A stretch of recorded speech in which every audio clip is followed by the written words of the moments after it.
நாளாகமும் 16:9 வசனத்தை யாராவது வாசிப்போம். 2 நாளாகமும் 16:9. ஸ்தோத்திரம்.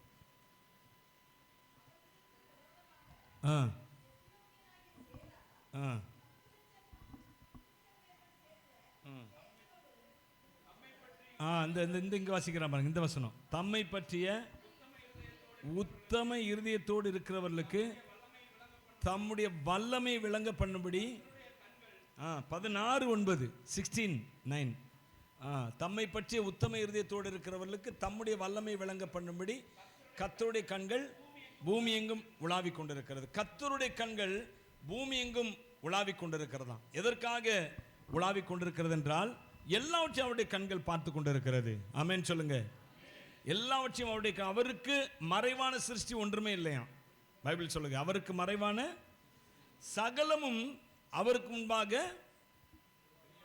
வெளியரங்கமான நிர்வாண கோலமாக இருக்கிறது அப்படிங்கிறார். நிர்வாண கோலம்னா ஒரு மாதிரி நீங்கள் அசிங்கமாக அப்படின்னு நினைக்கக்கூடாது. அப்படின்னு என்ன அர்த்தம்?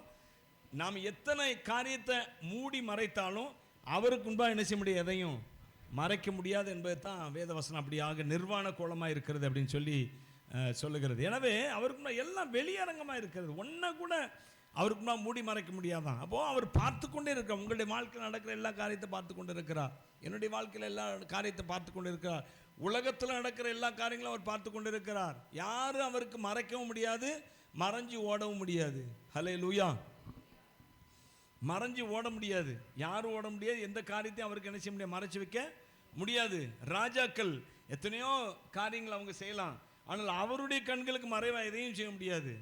இப்போ இந்த பூமியில் ஒரு காரியம் நடக்குது அப்படின்னா அவருடைய சித்தம் இல்லாமல் நடக்கல. நம்முடைய தேசத்தில் ஒரு காரியம் அது நமக்கு விரோதமாக தோன்றலாம் அல்லது நமக்கு ஆதரவாய் தோன்றலாம். எது தோன்றுனா, எப்படி நமக்கு கண்களுக்கு தோன்றுகிறதோ எதுவும் அவர் அனுமதி இல்லாமல் நடக்க முடியாது.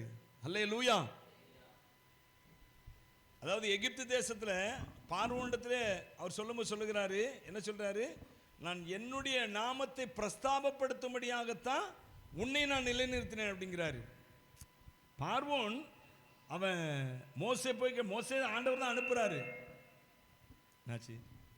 மோசே ஆண்டவர் தான் என்ன செய்கிறார், அனுப்புகிறார். பார்வோனிடத்தில் போய் நீ என்ன செய், நீ பேசி அவனை என் ஜனங்களை போகவிடு, எகிப்தை விட்டு வெளியே போகவிடு என்று நீ பேசு என்று சொல்லி மோசேயின் இடத்துல சொல்லி அனுப்புகிறார். இந்த மோசே பார்வோனிடத்தில் சொல்லுகிறாரு. அவர் ரொம்ப சந்தோஷமா, சரி இன்னைக்கு பார்வோன் நம்ம சொன்ன உடனே கேட்ட உடனே என்ன செய்திருவான், அனுப்பிச்சிருவான் என்று சொல்லி அவர் எகிப்து ராஜா பார்வோன்ட்ட போறாரு. போய் அவன்கிட்ட பேசுறாரு. பார்வோனே, இந்த மாதிரி கர்த்தர் சொல்லுகிறார், யெகோவா தேவன் அவர் சொல்லுகிறார், என்ன சொல்லுகிறாரு, நீ என்னுடைய ஜனங்களை என்ன செய்ய, நீ அனுப்பிவிடு என்று சொல்லி அவர் உன்னிடத்தில் சொல்ல சொன்னார் அப்படின்னு சொன்ன சொல்கிறான். நான் அவருக்கு பயப்படுறதுக்கு அவர் யார் எனக்கு அப்படிங்கிறான். அல்லேலூயா. என்கிட்ட ஏகப்பட்ட தெய்வம் இருக்குது, இவர் யாரு என்னிடத்துல கட்டளை கொடுக்கறதுக்கு? உடனே மோசேக்கு பயங்கர ஏமாற்றம் தான். ஏன்னா அவன் ரொம்ப சந்தோஷமாக போனான். ஏன்னா அவன் இதுவரை இவர் தான் என்னுடைய ஆண்டவர் தான், அவர் தான் எப்படிப்பட்டவர், அவர் சர்வ வல்லமை உள்ளவர், அவரால் இந்த பூமியில் எதுவும் அவர் இல்லாமல் நடக்க முடியாது, அவர் நினைத்தால் எல்லாவற்றையும் நடப்பிப்பார், எனவே அவர் எனக்கு சொல்லி அனுப்புகிறார், நான் போய் பார்வோனிடத்தில் சொல்லுவேன், பார்வோன் உடனே என் ஜனங்களை என்ன செய்வார், வெளியே அனுப்புவார் என்று சொல்லி அவன் அந்த நினைவோடு வந்து பார்வோனிடத்தில் சொல்லுகிறான். ஆனால் பார்வோனை ஒரே வார்த்தையில், நான் கீழ்ப்படுகிறக்கு அவர் யார், அவர் எனக்கு ஆண்டவனா, எனக்கு தேவனா, அவர் அதெல்லாம் கீழ்ப்பட முடியாது போ அப்படின்னு நினச்சிட்டாரு. பார்வோன் துரத்தி விட்டுட்டாரு. இப்படி 10 தடவை அவர் ஒவ்வொரு தடவையும் போய் சொல்லுகிறார். சொல்கிறப்போ ஒவ்வொரு தடவையும் அவன் முடியாது அப்படிங்கிறான். அப்போ திரும்ப என்ன செய்கிறார், அவர் ஒரு வாதை அனுப்புகிறாரு. இப்படி எத்தனை வாதம் மொத்தம்? 10 வாதைகள், 10 பெரிய பெரிய பிரச்சனைகள் அந்த தேசத்தில் நடக்கிறது. ஆனால் எதுலையும் அவன் என்ன செய்யலை, அசையலை. 9 அசையலை. அவன் 10ஆவதுல தான் என்ன செய்கிறான். 10ஆவது நடந்து முடிந்த பிறகு இப்போ இதுக்கு மேலே ரொம்ப ஒஸ்ட்டாக போகக்கூடாது, ரொம்ப மோசமாக போயிடக்கூடாது என்பதற்காக என்ன செய்கிறான், அவன் அடுத்தால விடுறான். அப்போ 10 வாதைகள், இதெல்லாம் 10 வாதைகள் நடக்குது. மோசே யோசித்து கொண்டே இருந்திருப்பார், அப்படி தானே யோசிச்சுட்டே இருந்திருப்பார்லாம். என்னது ஆண்டவர் சொன்னார். நிறைய வேளையில் அப்படி தான் ஆண்டவர் வந்து சொல்லுவார், ஈஸியாக சொல்லிடுவார், நீ வா நான் உன்னை ஆசீர்வதிப்பேன் அப்படின்னு சொல்லி. அப்படிதான் ஊழியத்தில் எனக்கும் சொன்னார், நீ வா உன்னை நான் எப்படி ஆசீர்வதிக்கிறாரு அப்படின்னு சொல்லி. ஆனால் வந்து பார்த்தா இங்கே ஒரே ஏமாற்றங்கள், தோல்விகள், குறைவுகள், கஷ்டங்கள், அவமானங்கள், நிந்தனைகள், இதுதான் ஊழியத்தில். அப்போ தேவன் எப்போவுமே, நான் தான் ஏற்கனவே உங்கள்கிட்ட சொல்லியிருக்கேன் தெரியுமா, தேவன் ஒரு மனுஷனை அழைத்தார் என்றால் முதல்ல அவனிடத்தில் இருக்கிற தனக்கு பிரியமானவைகள், தமக்கு பிரியமில்லாதவைகள் எல்லாவற்றையும் முதல்ல என்ன செய்கிறாரு, அவர் எடுக்கிறார். நிறைய பேர் வாழ்க்கையில் நான் பார்த்துட்டேன், ரட்சிக்கப்பட்ட பெரிய பிஸ்னஸில் நல்ல ஷைன் பண்ணிட்டு இருக்கிற ஒரு மனுஷனாக இருப்பான். அவன் ஆண்டவர் ஏற்றுக்கொண்டு வருவான், அவன் நினச்சிட்டு வருவான் இன்னும் நம்ம சாதிக்கலாம் அப்படின்னு சொல்லி. கடைசியில் பார்த்தா இருக்கிறது என்ன செய்யும், பிடிக்கிட்டு போவோம் அங்கே. அப்போ ஏன் அப்படின்னு கேட்டிங்கன்னா, தேவன் அவர் மேல் தன்னுடைய அழைப்பு வச்சிருக்கிறாரு. அல்லேலூயா. அழைப்புனா ஊழி அழைப்பு சொல்லலைங்கன்னா, தேவன் உண்மையாகவே அவர் அழைத்திருக்கிறார் என்பதற்காக நான் சொல்லுகிறேன்னா, தேவன் உண்மையாக அழைத்தபடினால் அவர் என்ன செய்கிறார், முதல்ல அவனிடத்தில் இருக்கிற அவருக்கு பிரியமானவைகள் எல்லாம் பிடுங்கி போடுகிறார். அவனுக்கு பெருமையாக இருக்கிற எல்லாவற்றையும் என்ன செய்கிறாரு, பிடுங்கி போடுகிறார். என்னன்னா இவரே அவருடைய பெருமையா மாறணும். அல்லேலூயா. அவர் சொல்றார், நீங்களே எனக்கு சொந்த சம்பத்தா இருப்பீர்கள் அப்படிங்கிறார்ல. இவர் கர்த்தர் என்ன நினைக்கிறாரு, இவர்கள் நான் சம்பாதித்த என் சம்பாத்தியமா இருக்க வேண்டும். அல்லேலூயா. புரியுதா உங்களுக்கு? நான் இப்படி இருந்தேன், என்னுடைய கைகள் இவைகளை சம்பாதித்தது என்று சொல்லி என்ன செய்யக்கூடாதான், சொல்லக்கூடாது. என் சாமர்த்தியம் இவைகளை செய்தது என்று சொல்லக்கூடாது. அவர் சொல்றாரு ஒரு இடத்துல, உபாகமத்தில் நினைக்கிறேன், அவர் சொல்றார், என் சம்பாத்தியமும் என் சாமர்த்தியமும் இவைகளை செய்தது என்று உன் இருதயத்தில் நீ என்ன செய்யக்கூடாது, சொல்லக்கூடாது, சொல்லாதிருப்பாயாக அப்படிங்கிறார். நான் வாசிங்களேன், 8:15, 8:17, உபாகமம் 8:17. என் சாமர்த்தியமும் என் கைப்பலனும் இந்த ஐஸ்வர்யத்தை எனக்கு சம்பாதித்தது உன் இருதயத்தில் கூட சொல்லாத. நீ வெளியே சொல்றது வேற, உன் இருதயத்தில் கூட. சில பேர் வெளியே சொல்ல மாட்டாங்க, ஆனால் உள்ளுக்குள்ள என்ன இருக்கும், அந்த பெருமை இருக்கும். நான் திறமையானவன் இருக்க போய் தான், நான் சாமர்த்தியம் உள்ளவனா இருக்க போய் தான் இதெல்லாம் சம்பாதித்தது என்று சொல்லி ஒருவனும் சொல்லக்கூடாதான், சொல்ல முடியாதான், சொல்லக்கூடாது. அல்லேலூயா. அதனால என்ன செய்கிறாரு, நீ நான் உருவாக்கினவன், நீ என்னால் உருவாக்கப்பட்டவன் அல்லது என்னால் உருவாக்கப்பட்டவள் என்று அந்த எண்ணம் எனக்குள்ள வர்ற வரைக்கும் என்ன செய்கிறார், அவர் நம்மை கீழே போக பண்ணுகிறாருங்க. நம்மள புரிஞ்சுக்குங்க, நீங்கள் ரட்சிக்கப்பட்டு ஆண்டவர் ஏற்றுக்கொண்டு வந்த கொஞ்ச நாளில் ஒரு சில நஷ்டங்கள், தோல்விகள் தொடர்ச்சியாக வருது அப்படின்னா, ஆண்டவர் உங்கள் மேலே சித்தம் வச்சிருக்கிறாரு, உங்களை பின்னாட்களில் ஆண்டவர் ஆசீர்வதிப்பார். அல்லேலூயா. ஆமாம், ஒரு சிலர் வேணா ஒருவேளை ரட்சிக்கப்பட்டவனு கடன் மேலே வந்துடலாம். ஆனால் நிறைய பேர் நான் பார்த்த அளவில் பின்னாடி தான் போயிருக்கிறாங்க. அப்போ உங்களிடத்தில் இருக்கிற தவறான காரியங்களை பூரா என்ன செய்கிறாங்க, ஆண்டவர் என்ன செய்கிறாரு, எடுத்து போடுகிறார். அவருக்கு பிரியமில்லாதவைகள் உங்களுக்கு நன்மையாக தோன்றலாம், உங்களுக்கு நல்லவையாக தோன்றலாம், ஆனால் தேவனுக்கு அது என்னது, பிரியமில்லாதவைகள். அதை புரிஞ்சுங்க. உங்களிடத்துல தேவன் உன்னை எடுத்து போடுறாருன்னா நீங்கள் உங்களுக்கு அது அவருக்கு பிரியமில்லைன்னு அர்த்தம். அவருக்கு பிரியமில்லாத எதுவும், நான் திரும்ப சொல்கிறேன், அது உங்கள் பார்வைக்கு நல்லதாக இருக்கலாம், தீமையானதல்ல, நல்லதாக இருக்கலாம். ஆனால் அதை உன்னிடத்துலேருந்து அவர் என்ன செய்கிறார், எடுத்து போடுகிறார். ஏன் உன் ஞானத்தை பூரா யூஸ்லெஸ் ஆக்குவார். சில வேளையில் ரட்சிக்கப்படாதவரை நான் எதை சொன்னாலும் அது பெரிய ஒரு எல்லாரும் புகழ்கிற விதத்தில் இருந்தது. ஆனால் என்னைக்கு ரட்சிக்கப்பட்டேனோ அன்னைக்கே என்னுடைய ஞானமெல்லாம் முழுகி போயிட்டு, மனுஷருடைய ஞானமெல்லாம் முழுகி போகிறது அப்படின்னு வசனம் சொல்லுகிறது. மனுஷருடைய ஞானமெல்லாம் அதை போல் ஞானமெல்லாம் என்ன ஆயிட்டு தெரியாமல் போயிட்டு. பாருங்க, வேதத்தில் நம்ம பார்க்குற ஒரு மனுஷன், தாவீதின் நாட்களில் பேர் டக்குன்னு வர மாட்டேங்குது, அகித்தோப்பேல்னு ஒரு மனுஷன் இருந்தாங்க. பைபிள் சொல்லுகிறது, அவனுடைய வாக்கு அந்த நாட்களில் தேவ வாக்கை போல இருந்ததாம். அல்லேலூயா. எப்படி இருந்துச்சு அவனுடைய வார்த்தை, அவன் வாயிலிருந்து வர்ற வார்த்தை எப்படி இருந்தது, ராஜாக்கள் பக்கத்தில் அவன் போய் உட்காந்துட்டான். என்னன்னா அவன் ஒரு ஒரு ஒரு எதிரி எழும்புனா, ஒரு சேனை எழும்புச்சு இவர்களுக்கு விரோதம் அப்படின்னா, அவனிடத்துல யோசனை, இதை எப்படி நாம டேக்கிள் பண்ணலாம், இதை எப்படி நாம மேற்கொள்ளலாம் அப்படின்னு கேட்டா, அவனுடைய வார்த்தை அவ்வளவு ஒரு அவன் சொல்லுகிற வார்த்தைகள் இவர்கள் ஜெயிக்கத்தக்கதாக அப்படி ஒரு மிகப்பெரிய ஞானம் நிறைந்த வார்த்தையா இருக்கும். அப்படி இருந்ததான். ஆனால் தேவ பிள்ளையாகிய தாவீதுக்கு விரோதமாக அவனிடத்துல ஒரு ஆலோசனை கேட்டாங்களாம். ஆலோசனை அவன் சொன்ன ஆலோசனை கரெக்டாக தான் சொன்னான். ஆனால் தேவன் அந்த அகித்தோப்பேலின் ஆலோசனையை அவமாக்கினாராம். அல்லேலூயா. அது கூட என்ன ஆயிட்டாது, செயல்படாம போயிட்டு கடைசியில் அவன் எப்படியே செத்து போயிட்டான். தூக்கு போட்டால் ஏதோ அவமானத்தில் என்ன ஆயிட்டான், செத்து போயிட்டான் அந்த அகித்தோப்பேல். அப்படி ஒரு நிலைமை ஆயிட்டா பாருங்க. ஞானத்தில் பேர் பெற்றவன் தான், ஆனால் அவனுடைய ஞானத்தையும் கர்த்தர் என்ன செய்வார், அவர் நினைத்தால் ஒன்றும் இல்லாமல் போகப்படும். எனவே நம்முடைய ஞானம், நான் ஏற்கனவே 2-3 வாரத்துக்கு முன்னாடி சொன்னேன், ஞானி தன் ஞானத்தை குறித்து மேன்மை பாராட்ட வேண்டாம், பராக்கிரமன் தன் பராக்கிரமத்தை குறித்து மேன்மை பாராட்ட வேண்டாம், ஐஸ்வர்யவான் தன்னுடைய ஐஸ்வர்யத்தை குறித்து மேன்மை பாராட்ட வேண்டாம். மேன்மை பாராட்டுகிறவன் பூமியிலே நியாயத்தையும் நீதியையும் செய்கிற கர்த்தர் ஒருவர் உண்டென்று அவரை அறிந்திருக்கிறதை குறித்தே மேன்மை பாராட்ட கடவன். கை தட்டி ஆண்டவரை ஸ்தோத்திரம் பண்ணுவோம். அல்லேலூயா. ஞானி அவனுடைய ஞானம் கர்த்தருக்கு வேஸ்ட். பராக்கிரமசாலி பெரிய பராக்கிரமசாலி தான், அவனுடைய பராக்கிரமம் கர்த்தருக்கு முன்பாக வேஸ்ட். அல்லேலூயா. ஐஸ்வர்யவான் பெரிய ஐஸ்வர்யவான் தான், கர்த்தருக்கு முன்பாக அது ஐஸ்வர்யம் என்னது, வேஸ்ட். தேவனை அறிகிற அறிவோ உன்னை சகலத்தை தாண்டி. எனக்கு ஒரு வசனம் எனக்கு அடிக்கடி கர்த்தர் சொல்லிக்கொண்டே இருப்பார். ஒரு வசனம் என்னன்னா, தாண்டி உன்னிடத்துக்கு வரும் அப்படின்னு. அது எந்த இடத்துல இருக்குன்னு கூட எனக்கு தெரியாது. திடீர் இந்த வசனத்தை எனக்கு ஆண்டவர் சொல்லுவார்.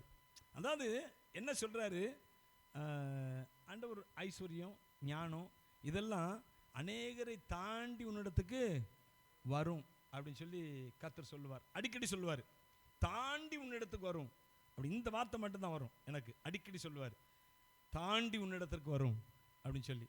அது உண்மையான வார்த்தை. அதே போல இந்த ஐஸ்வர்யம் ஞானம் பராக்கிரமம் இது எல்லாம் ஒரு வேளையில் நமக்கு பிரயோஜனப்படாமல் போகும். அல்லேலூயா. சங்கீதத்தில் சொல்லப்பட்டிருக்கலாம், அதாவது கர்த்தர் குதிரையின் கால்களில் அவர் என்ன செய்யப்படுறாராம், பிரியப்பட மாட்டாராம். குதிரையின் அந்த வசனத்தை வாசிக்கலாம், 140 வாசி.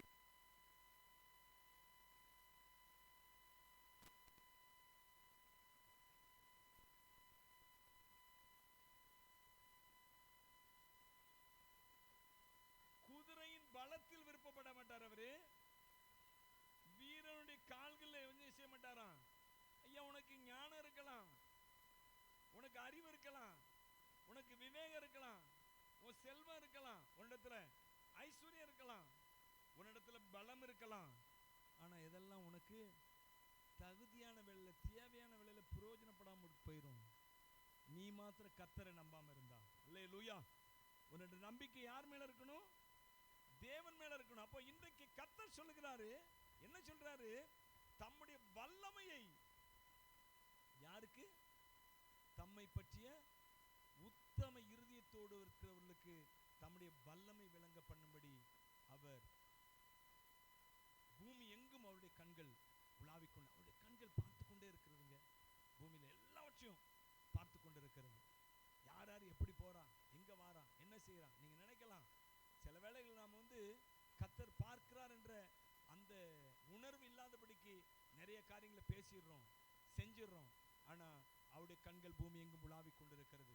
ஆனா இதுல அந்த வார்த்தை எதை குறித்து சொல்லப்பட்டிருக்கிற, எதற்காக சொல்லப்பட்டிருக்கிறேன்னா, தம்மை பற்றி உத்தம இருதயத்தோடு இருக்கிறவர்களுக்கு அவருடைய வல்லமை விளங்கப்படுது. அல்லேலூயா. அவருடைய வல்லமை வாழ்க்கையில கர்த்தர் விளங்க பண்ண போறாருங்க. நாம் தேவனை உத்தமமாய் பின்பற்றுகிறவர்களாய் இருப்போம் என்றால்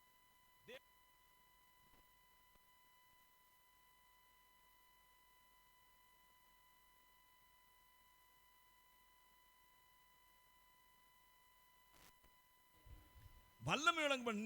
இன்னும் ஒரு வசனம் கூட நீங்க வாசி பார்த்தீங்கன்னா, சங்கீதம் 106:8 வாசிங்க.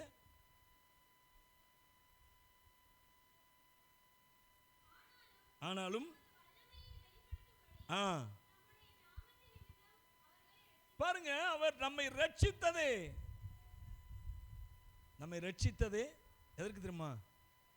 தம்முடைய வல்லமை நமக்கு வெளிப்படுத்தணும், அல்லது நம் மூலமா என்ன செய்யணும்? வெளிப்படுத்தணும். அதை ஞாபகம் வச்சுக்கோங்க. அவர் தம்முடைய வல்லமையை வெளிப்படுத்தும்படி நம்மை ரட்சித்தார். தம்முடைய வல்லமையை. அப்ப தேவனுடைய பிள்ளைகளாகி நீங்களும் நானும் தேவனுடைய வல்லமை வெளிப்படுமா, என்னிடத்திலிருந்து எப்படி வெளிப்பட போகிறது என்ற எதிர்பார்ப்புடையவர்களாக காணப்பட வேண்டும். எப்பொழுதுமே நம்முடைய வாழ்க்கையில எப்பொழுதுமே அந்த எதிர்பார்ப்பு இருக்க வேணுங்க தேவனுடைய பிள்ளைகளுக்கு. நம்முடைய ஆண்டவர் இன்றைக்கும் அவர் ஆதி நாட்களில் செய்தது போலவே இன்றைக்கு தம்முடைய வல்லமை வெளிப்படுத்துகிற தேவனாகவே தான் இருக்கிறார். எத்தனை பேர் ஆமென் சொல்றீங்க? அப்படிதானா இல்லையா? ஒரு சில வேளைகளில் கொஞ்சம் தாமதமாகலாம், ஆனால் அவர் தம்முடைய வெளிப்படுத்த, இந்த வல்லமையை வெளிப்படுத்த, நமக்காய் வெளிப்படுத்த அவர் தவறுவதே இல்லை. ஹல்லேலூயா. அவர் தம்முடைய நேரத்தில் அவர் சரியா இருக்கிறாருங்க. உங்களுடைய நேரத்தில் உங்களுக்கான நேரம் ஒன்று உண்டு. தேவன் தம்முடைய வல்லமை வெளிப்படுத்த உங்களுக்கான ஒரு நேரம் உண்டு.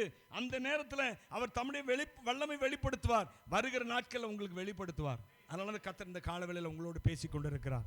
ஆமென். ஹல்லேலூயா. உத்தமமாய் அவரை பின்பற்றுகிறவர்கள், எனக்கு உத்தமமாக பின்பற்றுகிற அப்படின்ன உடனே எனக்கு ஃபஸ்ட்டு ஞாபகம் யாருக்கு தெரியுமா? யார் மேலே தெரியுமா வரும்? யார் மேலே சொல்லுங்களேன் பார்ப்போம். இல்லை சொல்லுங்களேன். காலேப் எனக்கு உத்தமமாய் பின்பற்றி வந்த அப்படின்னு ஒரு வார்த்தை, அந்த வார்த்தை வரும்போது எனக்கு எந்த மனுஷன் அடிக்கடி ஞாபகம் வரும்னு கேட்டிங்கன்னா காலேப். ஹல்லேலூயா. அவனை குறித்து ஆண்டவர் சொல்றார் பாருங்க. அந்த 2 பேர் தான் அந்த குரூப்லே பாதுகாக்கப்பட்டாங்க. ஹல்லேலூயா. அதாவது நான் ஏற்கனவே சொன்னேன், கொஞ்ச நாளைக்கு முன்னாடி இது காரியத்தை சொன்னேன். 12 பேர் என்ன செய்கிறாங்க? அவங்க செலக்ட் பண்ணி என்ன செய்கிறாங்க? கானான் தேசத்துக்குள்ளே அனுப்புகிறாங்க. அனுப்பி அவர்கள் அங்கே வேவு பார்க்க போகிறாங்க. வேவு பார்த்துட்டு வந்துடுறாங்க. 10 பேர் என்ன செய்கிறாங்க? தவறான செய்தியை சொல்கிறாங்க.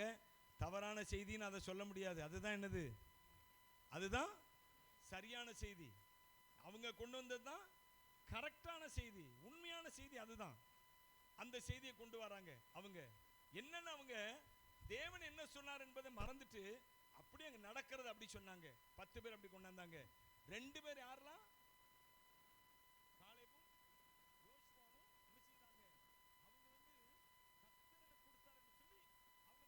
அவங்க சொன்னாங்க ஜனங்களுக்கு. அவர்கள் துர்ச்செய்தி சொன்னாங்க, இவர் நல்ல செய்தி சொன்னாங்க. அது உண்மையான செய்தி. இது விசுவாசத்தின் செய்தி. துர்ச்செய்தி இது கெட்ட செய்தின்னு சொல்ல முடியாது. இது என்னதான்? இது நல்ல செய்தி தான். இது விசுவாசத்தின் செய்தி. அது என்ன செய்தி? அது நல்ல செய்தி, கரெக்டான செய்தி. நல்ல செய்தி அல்ல, அது என்னது? அது சரியான செய்தி. அவங்க கொண்டு வந்தது சரியான செய்தி, ஆனால் இவர்கள் கொண்டு வந்தது விசுவாசத்தினாலான செய்தி. புரியுதா உங்களுக்கு? 2க்கு புரியுதா உங்களுக்கு? அங்கே நடந்து கொண்டிருந்தது அப்படி சொன்னாங்க. 10 பேர் பயந்து வந்து சொன்னாங்க. ஆனால் இவர்களோ தேவன் என்ன சொன்னாரோ அதை பேஸ் பண்ணி அந்த செய்தியை சொன்னாங்க. ஹல்லேலூயா. அப்போ இந்த 10 பேர் கொண்டு வந்து செய்தி சொன்னாங்க பாருங்க. இந்த 10 பேர் அதோடு கூட அந்த நாட்களில் யாரெல்லாம் நம்பினாங்களோ, அவர்களை நம்பி அவர்களுக்கு பின்பாக யாரெல்லாம் போனாங்களோ, தேவனால் அதை செய்ய முடியாது என்று நம்பி யாரெல்லாம் அவங்க பின்னாடி போனாங்களோ, அவங்க எல்லாருக்காக தான் இந்த 40 வருஷ பிரயாணம். 40 வருஷ பிரயாணம் எதுக்கு? கானான் தேசத்துக்கு போறதுக்கு 40 வருஷம் சுத்தினாங்கல்ல. இந்த சம்பவம் எப்போ நடக்குது? இந்த சம்பவம் நான் சொன்னேனே, இந்த 12 பேர் செய்தி கொண்டாந்தாங்கன்னு. இந்த சம்பவம் எப்போ நடக்குது? எந்த வேளையில் நடக்குது? எந்த காலத்தில் நடக்குது? எந்த இடத்துல நடக்குது?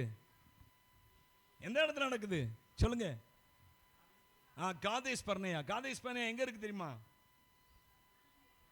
கானான் தேசத்துக்கு பக்கத்துல. அது அடுத்து கானான் தேசம் தான். இங்க வந்துதான் இந்த சம்பவம் நடக்குது. உடனே ஆண்டவர் சொன்னாரு, நீங்க என்னை நம்பாமல் போனபடினால நீங்க என்ன செய்யுங்க? சுத்தி போங்க. இப்ப 40 வருஷம். எதுக்கு இந்த 40 வருஷம் கேட்டீங்கன்னா, 40 வருஷம் நிறைய கற்றுக்கொண்டாங்க இஸ்ரவேல் ஜனங்கள், அது வேற விஷயம்.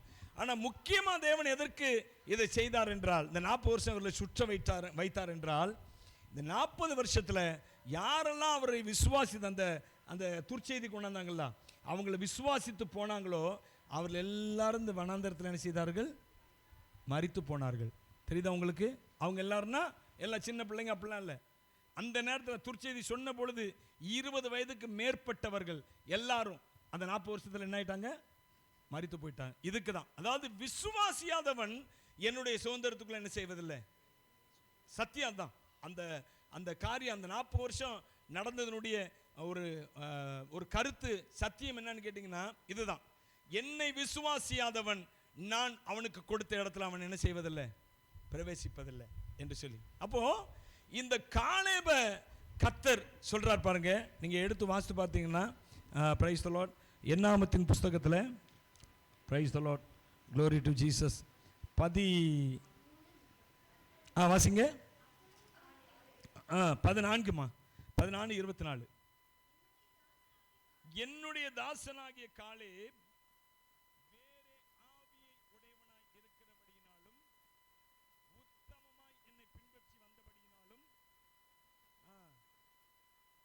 சேர பண்ணுவேன், சுதந்திரித்துக் கொள்வார்கள். பாருங்க, அதுக்கு முந்தின வசனம் வாசிங்க 23. அவர்கள் பிதாக்களுக்கு நான் ஆணையிட்டு கொடுத்த தேசத்தை காண மாட்டார்கள், எனக்கு கோபம் உண்டாக்கினவர்களில் ஒருவரும் அதை காண மாட்டார்கள். பார்த்தீங்களா? ஏன்னா பெருங்கூட்டம் அவங்க புற்செய்தி சொன்னவங்க கூட சேர்ந்து, அதனால என்ன செய்தாரு, அவர் எல்லாரும் ஒருத்தரும் என்ன செய்யக்கூடாது, உடனே அடிக்க முடியும் கர்த்தரால, ஆனா உடனே அழிக்கல. அவர் போங்க வனாந்தரத்துல சுத்துங்க, விட்டுட்டார். சுத்தி எல்லாரும் என்ன செய்யிட்டான், மரித்து போயிட்டான். உள்ள போறது யாரு? அந்த சந்ததியில 20 வயதுக்கு மேற்பட்ட உள்ள போறது யாருன்னு கேட்டீங்கன்னா இப்போ அவங்களுக்கு கூட இருக்கலாம். மோசேக்கும் யோசுவாக்கும் காலேபுக்கும் கானானுக்குள்ள போறப்போ வயசு கூட இருக்கலாம். ஆனால் அந்த நேரத்தில் யாரெல்லாம் 20 வயசுக்கு மேற்பட்டவர்களாக இருந்தார்களோ அதுல யோசுவாவும் காலேபும் தவிர எல்லாரும் என்ன ஆயிட்டாங்க, மரித்து போய்விட்டார்கள். அல்லேலூயா. இப்போ கர்த்தர் அதுல இருந்து என்ன சொல்ல வராரு? நான் கொடுத்த தேசம் அல்லது நான் வாக்கு பண்ணின தேசம், சொல்லுங்க சத்தமா சொல்லுங்களேன். நான் கொடுத்த தேசம் அல்ல, நான் வாக்கு பண்ணின தேசம், அதுதான் அவர் கொடுத்த தேசம். முதல்ல நான் ஏற்கனவே சொல்லியிருக்கேன்ல, கர்த்தர் முதல்ல நமக்கு கொடுப்பதற்கு முன்னாடி அவர் என்ன செய்கிறார்? வாக்கு பண்ணுகிறார். அவர் வாக்கு பண்ணுவார், விசிட் பண்ணுவார், சொன்னபடி செய்து முடிப்பார். அவர் வாக்கு பண்ணுவார், விசிட் பண்ணுவார், சொன்னபடி செய்து முடிப்பார். சொல்வார், சொல்லாத ஒன்றையுமே சொன்னதை செய்வார், செய்வதை சொல்வார், செய்யாத ஒன்றையுமே சொல்லவே மாட்டார். அவர் வாக்கு பண்ணுவார், விசிட் பண்ணுவார், சொன்னபடி செய்து முடிப்பார். அவர் வாக்கு பண்ணுனார், விசிட் பண்ணுவார், சொன்னபடி செய்து முடிப்பார். பொறுப்பும் பார்த்தாச்சு, வயசும் ஆகி போச்சு, கண்ணீரும் பெருகி போச்சு. பொறுப்பும் பார்த்தாச்சு, வயசும் ஆகி போச்சு, கற்பம் செத்து போச்சு, கண்ணீரும் பெருகி போச்சு. சொன்னதை செய்யாமல் போவாரோ, சொன்னதை மறந்து போவாரோ, சொன்னதை செய்யாமல் போவாரோ, சொன்னதை மறந்து போவாரோ. அவர் வாக்கு பண்ணினால் விசிட் பண்ணுவார், சொன்னபடி செய்து முடிப்பார். அவர் வாக்கு பண்ணினால் செய்து பண்ணுவார், சொன்னபடி செய்து முடிப்பார். சரி, கரெக்டா அதை போடணும். நீங்க அடுத்து வர்றதுக்குள்ள நீங்க முன்னாடி போட்டாதான் தெரியும். சரி, அடுத்து இப்ப காலேபு குறித்து பார்த்தோம்னா அவன் எப்படிப்பட்ட மனுஷன்? அந்த உத்தமம் என்று அவர் சொல்லுகிறார். அவன் என்னை எப்படி பின்பற்றினான்? என்ன உத்தமம்? என்ன உத்தமம்? அவன் செய்த ரெண்டு காரியம் உத்தமமா செய்தானா. அது என்னன்னு பாத்தீங்கன்னா, முதலாவது அந்த காலேப் என்ன செய்கிறான்? கர்த்தர் சொன்ன வார்த்தையை அப்படின்னு நம்புகிறான். அது அப்படிதான் இருக்கும் என்று சொல்லி அவன் அந்த கற்பனை உலகத்திலே பிரவேசித்தான். அல்லேலூயா. இது என்னது சொல்லுவாங்கல்ல உலகத்துல, நீ இப்படிலாம் கற்பனை பண்ணிட்டு இருக்கியோ, இப்படிலாம் நடக்கும், கற்பனை பண்ணலாம். தேவனுடைய பிள்ளைகள் என்ன செய்யலாம்? உண்மையா ஆண்டவரை பிடித்திருந்தோம் என்றால் நாம் கற்பனை பண்ணலாம். அல்லேலூயா. என்ன கர்த்தர் என்ன செய்வாரு? இப்பெல்லாம் என்ன நடத்துவார். அவன் கற்பனை பண்ணுகிற மனுஷனா இருந்தான். விசுவாசத்தின் ஆவி அவனுக்குள்ள இருந்தபடினால, அதனால ஞாபகம் வச்சுக்கோங்க. அவன் என்ன ஆவி?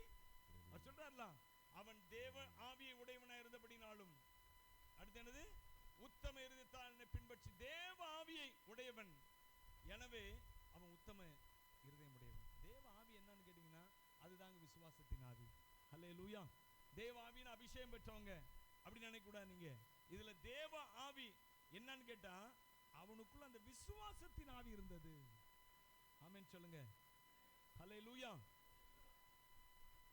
நமக்குள்ளேயும் இதே விசுவாசத்தின் ஆவி இருக்கும் என்றால் நிச்சயமா நம்முடைய வாழ்க்கையில தேவனுடைய வல்லமை வெளிப்பட்டு கொண்டே இருக்கும். இன்றைக்கு தேவனுடைய வல்லமையில பிரியப்படுங்க.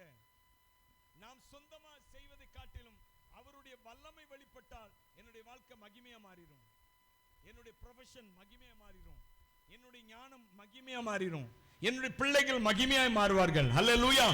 இந்த காலவேளையில நீங்க பிரியப்படுங்க, என்னிடத்துல தேவ வல்லமை வெளிப்படட்டும். சங்கீதக்காரர் ஒரு இடத்துல சொல்லும்போது சொல்ல, கர்த்தருடைய வல்லமையும் அவர் சமூகத்தையும் நாடுங்கள். கர்த்தருடைய சமூகத்தையும் அவருடைய வல்லமை என்ன செய்யுங்க, நீங்க நாடுங்கள். அப்போ நம்முடைய வாழ்க்கையில நாம் தேவனுடைய வல்லமை என் மேல வெளிப்படணும், அல்லது என் வாழ்க்கையில வெளிப்படணும், என்னுடைய ஊழியத்தில் வெளிப்படணும், என்னுடைய குடும்பத்தின் மூலமா வெளிப்படணும் என்பதை வாஞ்சை கொள்ளுங்க. கர்த்தர் அதற்காகத்தான் உங்களை பார்த்து கொண்டே இருக்கிறாரு. தேவனுடைய வல்லமை, அவருடைய வல்லமை உங்கள் மூலமா வெளிப்பட வேண்டும். நான் யாருக்கும் சொன்ன பார்த்தீங்களா, அவர் தம்முடைய வல்லமை வெளிப்படுத்தும்படியான செய்தாராம் அவர்களை. வாசிங்களா அந்த வசனத்தை வாசிங்களா, 106:8 சங்கீதம் 106:8. ஆனாலும் தமது வல்லமையை வெளிப்படுத்தும்படி தாமதமாக நினைக்காதீங்க. மோசே நினைச்சிருப்பாரு தாமதமாய் கொண்டு இருக்கிறது, கர்த்தர் சொன்னது நடக்கல. ஜனங்களா நினைச்சிருப்பாங்க, இந்த மோசை கூப்பிட்டாரு, எல்லாரும் கூப்பிட்டு இந்த மாதிரி கர்த்தர் என்ன இதுக்காக தான் அபிஷேகம் பண்ணி இருக்கிறாரு, இதற்காக தான் நாங்க மீதியன் தேசத்திலிருந்து இங்க வந்திருக்கிறேன், கர்த்தர் அழைப்பித்து கர்த்தர் சொல்லி அனுப்பி நான் இந்த இடத்துக்கு வந்திருக்கிறேன், எனவே நம்புங்க. ஜனங்கள் நம்பினாங்க, ஆனா நம்பினது நடக்கல. ஹல்லேலூயா. உடனே அவர் எல்லாரும், ஆனா கர்த்தர் செய்யாம வந்தாரா ஏதாவது ஒரு காரியத்தை? அவர் தன்னுடைய காரியத்தை செய்து கொண்டே தானே இருக்கிறாரு. அவர் தம்முடைய கிரியைகள்ல ஒரு நாளும் ஓய்ந்து போவதே இல்லை. பைபிள்ல நீங்க ஏசாயா புஸ்தகத்தில் நீங்க வாட்சி பார்த்தீங்கன்னா அவர் சொல்லுகிறார், அநாதி தேவன் அவர் சோர்ந்து போவதும் இல்லை இளைப்படைவதும் இல்லை அப்படிங்கிறார். என்னது அநாதி தேவன்? அவர் சோர்ந்து போவதும் அல்ல, பூமியின் கடையாந்தரங்களை சிருஷ்டித்த அநாதி தேவன். அவர் தன்னை அட்ரஸ் பண்ணுகிறார். எப்படி அட்ரஸ் பண்ணுகிறார்? பூமியின் கடையாந்தரங்களை சிருஷ்டித்த அநாதி தேவன் அவர் சோர்ந்து போவதும் இல்லை இளைப்படைவதும் இல்லை அப்படி சொல்லித்தான் கடைசியா வராரு. கர்த்தர் காத்திருக்கிறவர்களோ, ஏசாயா புஸ்தகத்துல அந்த வசனத்தை நீங்க பார்க்கலாம். சொல்லிட்டு கடைசியா வர்றார் பாருங்க, கர்த்தர் காத்திருக்கிறவர்களோ அவர்கள் பெலனடைந்து கழுகு போல செட்டைகளை அடித்து எழும்புவார்கள். வாசிங்க அந்த வசனத்தை வாசிங்க. 40ஆம் அதிகாரத்தில், ஏசாயா 40ஆம் அதிகாரத்தில் 28ல இருந்து வாசிங்க, 27ல இருந்து வாசிங்க, 27ல இருந்து. யாக்கோபே, உங்களை பார்த்து தான் சொல்றாரு, யாக்கோபே இஸ்ரவேலே, பக்கத்தில் கை கொடுத்து சொல்லுங்க, யாக்கோபே இஸ்ரவேலே, யாக்கோபே இஸ்ரவேலே, என் வழி கர்த்தருக்கு மறைவாயிற்று என்றும் என் நியாயம் என் தேவனிடத்தில் எட்டாமல் போகிறது என்றும் நீ ஏன் சொல்லிட்டு இருக்கிற? அவர் கேட்கிறாரு, என் வழி கர்த்தருக்கு மறைவாயிற்று, நான் ஜெபித்துக் கொண்டே இருக்கிறேன், கர்த்தர் தம்முடைய முகத்தை மறைச்சிட்டாரு. கேட்கவே இல்லை, நடக்கவே இல்லை ஒண்ணுமே. சில பேருக்கு அதான் சோர்வு, என்ன ஆண்டவர்கிட்ட போய் போய் போய் என்ன பண்ண, ஒன்றும் நடக்க மாட்டேங்குது. இன்னைக்கு காரில் வரும்போது கூட ஒரு குடும்பத்தை பற்றி பேசிட்டு வந்தோம். அவங்க ஒரு காலத்தில் சர்ச்சுக்கு போனாங்க, கொஞ்ச காலத்துக்கு முன்னாடி கூட போனாங்க, இப்போது சர்ச்சுக்கு போகலை. நான் அவங்க போயிட்டுருக்குறாங்கன்னு நினச்சிட்டு இருக்கிறேன். அப்போ அந்த கூட வந்து இப்போ பிள்ளைகிட்ட கேட்கும்போது சொன்னால், அவங்க சர்ச்சுக்கு போகிறாங்களா அவங்க அப்படின்னு. என்ன முறை சாரி எப்படி கல்யாணம் நடத்துகிறாங்க? கிறிஸ்துவ முறைப்படி. அவங்க மகளுக்கு கல்யாணம் எப்படி நடத்துகிறாங்க? கிறிஸ்துவ முறைப்படியாக இந்து முறைப்படி தான் நடத்துகிறாங்க. என்னாச்சு, சர்ச்சுக்கு போகிறாங்களா? இல்லை, சர்ச்சுக்கு போய் நாளாயிட்டு, சர்ச்சுக்கு போக போக பிரச்சனையாகுதான். என்னது, சர்ச்சுக்கு போக போக பிரச்சனையாகுது அப்படின்னு சொல்லி பின்வாங்கிட்டாங்களாம். எனக்கு தெரியுது, நான் இன்னும் அவங்க சர்ச்சுக்கு போகிறாங்கன்னு நினச்சிட்டு இருக்கிறேன். பின்வாங்கி இப்போ கல்யாணம் கூட நல்ல நேரம் பார்த்து, நல்ல நாள் பார்த்து, ஜாதகம் பார்த்து அப்படிதான் முடிக்கிறாங்க. அப்போ நான் சொன்னேன், அவங்க முழுமையாக கர்த்தரை பின்பற்றவே இல்லை. ஹல்லேலூயா. ஆண்டவரை டேஸ்ட் பண்ணியிருந்தாங்கன்னா, ஹல்லேலூயா, கர்த்தர் நல்லவர் என்பதை ருசித்து பாருங்கள். அவர் மேல் நம்பிக்கையா இருக்கிற மனுஷன் பாக்கியவான். வேத வார்த்தை ஒரு நாள் மாறாதுங்க. அவர் மேல நம்பிக்கை வச்சிட்டேன்னா you will be a blessed man or a blessed woman. அல்லேலூயா. நீ அவர் மேல நம்பிக்கை வச்சிட்டேன்னா நீ ஆசீர்வதிக்கப்பட்ட பெண்மணியா மாறிடுவ, ஆசீர்வதிக்கப்பட்ட ஒரு மகனா மாறிடுவ. அதுல சந்தேகமே இல்லை. அல்லேலூயா. என்ன அதற்கு அவர் விளக்கறையும் கொடுத்திருக்கார், நீ ஆசீர்வாதமா இருக்கும்படியாக. அப்போ அவங்க போனாங்கன்னா என்ன அர்த்தம்னா, அவங்க அந்த இந்த வசனம் அவங்களுக்கு தான். யாக்கோபே, இஸ்ரவேலே, என் வழி கர்த்தருக்கு மறைவாயிற்று என்றும் என் நியாயம் என் தேவனிடத்தில் எட்டாமல் போகிறது என்றும் நீ சொல்லுவானேன். சொல்லிட்டு இருக்கானா யாக்கோபு, இஸ்ரவேல் சொல்லிட்டு இருக்காங்களாம், என் வழி கர்த்தருக்கு என்ன ஆயிட்டு. அவர் பார்க்கவே இல்லைப்பா, நான் என்ன வழியில போறேன், நான் எந்த வழியில இருக்கிறேன் பார்க்கவே இல்லை. அவர் என் நியாயம் கர்த்தரிடத்தில் என்ன செய்யுது, எட்டவே இல்லை. சொல்லுவாங்களா, உன் ஜெபம் கூரைக்கு மேலே கூட போகாதுப்பா அப்படிம்பாங்க ஒரு சிலர் பார்த்து. உன் ஜெபம் கூரை, அதை மாதிரி ஜெபனாவே அது பரலோகத்தை தொற்றும் முடியாது. ஹல்லேலூயா. அது ஒரு தேவனை அறிந்த பிள்ளையாக இருந்தாலும் சரி, தேவனை அறியாத பிள்ளையாக இருந்தாலும் சரி, இயேசுவை நோக்கி ஜெபம் பண்ணிட்டாங்கன்னா கண்டிப்பாக அவர் அந்த ஜெபத்தை என்ன செய்கிறார், கேட்கிறார் என்பதில், கேட்கிறார்னா உடனே பதில் கொடுப்பார்னு சொல்லலை, அவர் கேட்கிறார் என்பதில் சந்தேகம் இல்லை. அவர் பதில் பல வழிகளில் வருகிறது, அது வேற விஷயம். ஆனால் அந்த ஜெபத்தை அவர் என்ன செய்கிறார், கேட்கிறார். ஏன்னா அவர் பேரை ஜெபத்தை கேட்கிறவர். ஒரு ஜெபம்னு ஒன்று இங்க பூமியிலிருந்து எழும்பிட்டா அதை கேட்கிறவர் அவர். கைத்தட்டி அவரை துதிப்போமே. ஹல்லேலூயா. எனவே பிரியமானவர்களே, என் நியாயம் அவரிடத்தில் எட்டாமல் போகிறது என்று நீ சொல்லுவானேன். ஏன்பா இப்படி சொல்லிட்டு இருக்கிற, இப்படி புலம்பிட்டு இருக்கிறியப்பா சொல்லிட்டு அடுத்து சொல்றார் பாருங்க. பூமியின் கடையாந்தரங்களை சிருஷ்டித்த கர்த்தராகிய அநாதி தேவன் சோர்ந்து போவதும் இல்லை, இளைப்படைவதும் இல்லை. அறியாயோ, கேட்டதில்லையோ. அவருடைய சொன்ன பார்த்தீங்களா, அவருடைய புத்தி ஆராய்ந்து முடியாது. நாம நினைக்கிறோம் ஆண்டவர் உடனே பதில் கொடுக்கலையே, இதோ நெருக்கடி நெருக்கடி நெருக்கடி, நெருக்குது நெருக்குது நெருக்குது, இதோ செத்தேன், இதோ அதமானேன். நம்ம வாழ்க்கையில் அப்படிலாம் வருதில்ல பிரச்சனை. அப்படிலாம் நான் நினச்சிருக்கேன், இந்த இப்போ செய்ய மாட்டாரா, இப்போ செய்ய மாட்டாரா, இப்போ செய்ய மாட்டாரா, கடைசி சோர்ந்து போய் உட்காந்துருவான். ஹல்லேலூயா. ஆனால் அவருடைய புத்தி ஆராய்ந்து முடியாதது. அவர் எப்படி கிரியை செய்ய போகிறார். மோசே அப்படித்தானே யோசிச்சிருப்பாரு, என்ன ஆண்டவரே, அது பாட்டில் போய் நான் போகிறேன் சொல்கிறேன், அவன் கேட்க மாட்டேங்கிறான், உடனே நீ இதை செய்யுங்கிறீங்க, உடனே கோலை நீட்டுங்கிறீங்க, அதை நீட்டுங்கிறீங்க, இதை நீட்டு, இதுதான் நடந்துகிட்டே இருக்க தவிர காரியம் நடக்க மாட்டேங்குது. என்னை எதுக்கு அனுப்புனீங்க, என்னை எதுக்கு அனுப்புனீங்க. அவர் எதுக்கு அனுப்புனாரு மோசேயை, எதுக்குமா அனுப்புனாரு? எகிப்திலிருந்து ஜனங்களை விடுவித்து கொண்டு வர, அதற்குத்தான். காரியம் நடக்க மாட்டேங்குது ஆண்டவர், என்னென்னமோ நடக்குது. அவருடைய புத்தி ஆராய்ந்து முடியாதது. நீங்க நினைக்கிறது நடக்காம இருக்கலாங்க, ஆனா நினைக்காத காரியங்கள் நடந்து கொண்டே இருக்கிறது. அவருடைய புத்தினால அவைகளை கர்த்தர் செய்கிறார். ஹல்லேலூயா. நம்ம நினைக்கிறோம்ல, ஒரே நாள்ல ஏன் சூரியன் சந்திரன் ஆண்டவர் படைச்சிருக்கூடாது, பூமியை இன்னும் மரங்கள் மட்டைகள் எல்லாவற்றையும் ஏன் ஒரே நாளில் படைத்திருக்கக்கூடாது? எதுக்கு கர்த்தர் 7 நாள்? அவருடைய புத்தி அது. அவருடைய புத்தி ஆராய்ந்து முடியாது. அவருடைய புத்தி. அவர் சொல்றாரு, நான் சோர்ந்து போக மாட்டேன், இதை மட்டும் நீ மனதில் நினைத்துக்கொள். கர்த்தர் சொல்றாருங்க இந்த கால வேளையில, உன் ஜெபம் கேட்க மாட்டேங்குன்னு சோர்ந்து போகாதே, புலம்பி திரியாதே, மனசுக்குள்ள நினைக்காத, நீ உன் இருதயத்துக்குள்ள கூட என்ன செய்யாத, நீ சொல்லாத. அவர் என் நியாயம் அவருக்கு மறைவாயிற்று, என் வழி அவருக்கு மறைவாயிற்று, என் நியாயம் அவருக்கு எட்டாமல் போகிறது. அவர் கேட்கவே மாட்டேங்கிறாரு ஜெபத்தை. ஏன் இப்படி, ஏன் இப்படி அப்படின்னு சோர்ந்து போகாதம்மா, சோர்ந்து போகாத ஐயா. அவருடைய புத்தி ஆராய்ந்து முடியாது. அவர் எந்த வழியிலே உனக்கு கிரியை செய்து கொண்டிருக்கிறார். அவர் சோர்ந்து போக மாட்டார். இவனுக்கு தான் 4 இதுக்கு கொடுத்தோமே, இன்னொரு 4 இதை கொடுக்க வேண்டாம் அப்படின்னு நினைப்பார் ஆண்டவர். இல்லைங்க, அவர் எல்லா ஜெபத்துக்கும் பதில் கொடுக்கிற தேவன். ஆமென் சொல்லுங்க. ஆமென் விசுவாசத்தோடு சொல்லுங்க. நான் நினைப்பேன் நிறைய வேளைகள் ஆரம்பத்து நாட்களில் சரி இதுக்கெல்லாம் ஆண்டவர் கொடுத்தாரு, எல்லாத்தையும் அவர் கொடுக்கணும்னா இருக்கு. இல்லை, நான் சொல்றேன் எல்லாத்தையும் அவர் கொடுக்கிறவர் நமக்கு. அதாவது அவருடைய திட்டத்தை மட்டும் நம்மிடத்துல செயல்படுத்துகிறவர் அல்ல, நம்முடைய விருப்பங்களையும் செயல்படுத்துகிறவர். அதை ஞாபகம் வச்சுக்கோங்க. ஹல்லேலூயா. நான் சொல்றது சரியா தவறா? சில வேளை நம்முடைய விருப்பம் அவருடைய சித்த மாத்திரம் நம்ம இடத்துல நிறைவேறணும் அப்படின்னு நினைக்கிறது இல்லை. அவரு நான் எதை ஆசைப்படுகிறேனோ சரியானது. அதுக்காக 2 பொண்டாட்டி கட்டணும்னு நினைப்போம். கொடுப்பாரா ஆண்டவர்? கொடுப்பாரா? கொடுக்க மாட்டாரு. இஷ்டத்துக்கு போகணும்னு நினைப்போம், தவறான காரியங்கள்ல அதையெல்லாம் கொடுப்பாரா? கொடுக்க மாட்டாரு. சரியான காரியம்,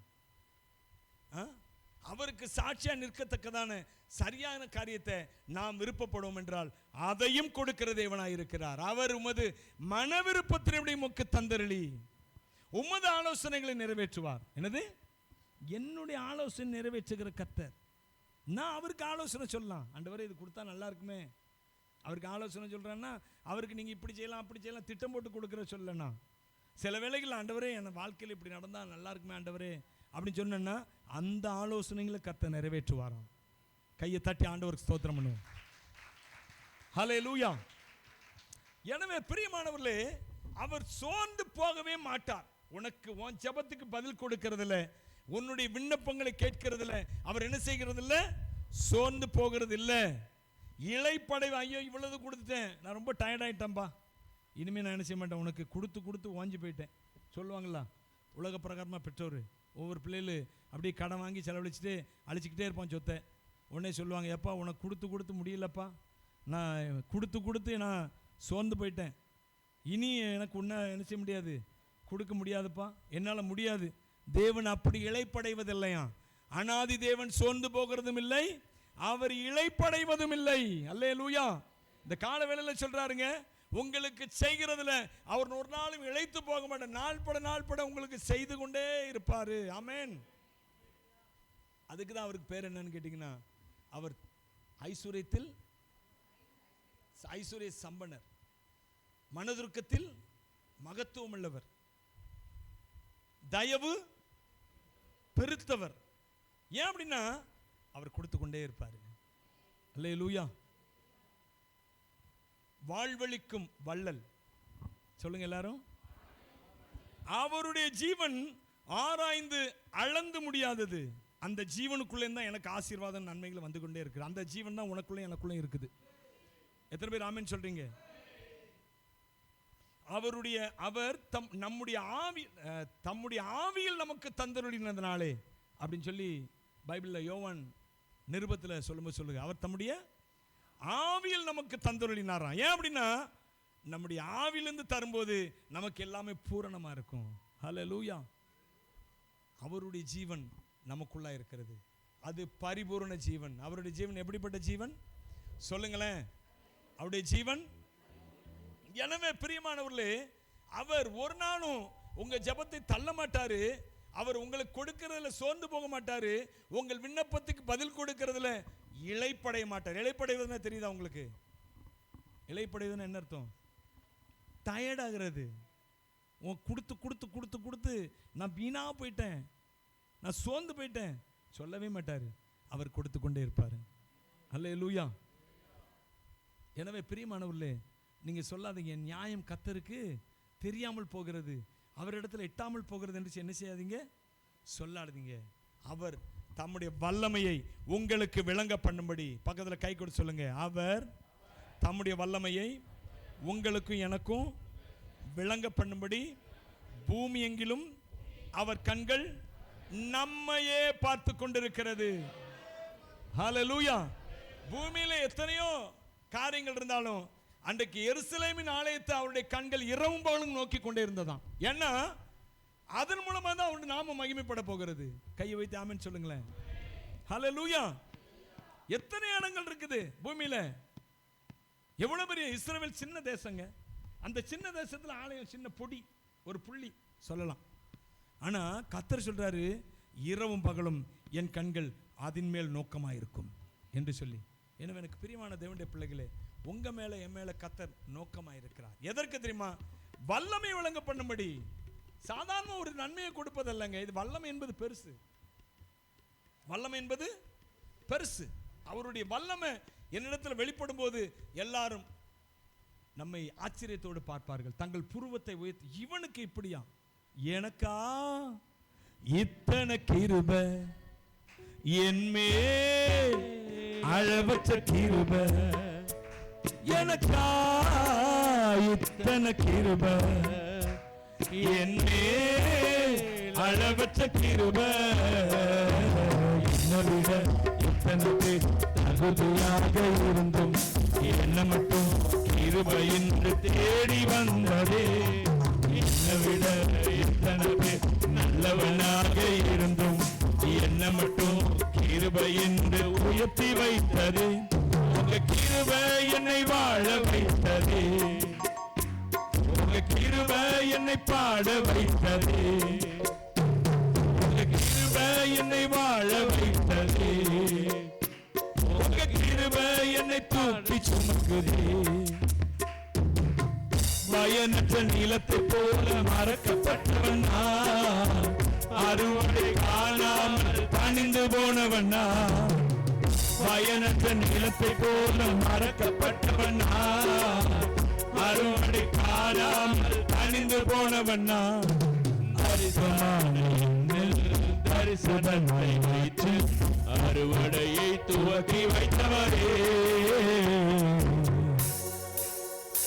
உங்க கிருபை என்னை வாழ வைத்ததே, உங்க கிருபை என்னை பாட வைத்ததே, உங்க கிருபை என்னை வாழ வைத்ததே, உங்க கிருபை என்னை பாட வைத்ததே.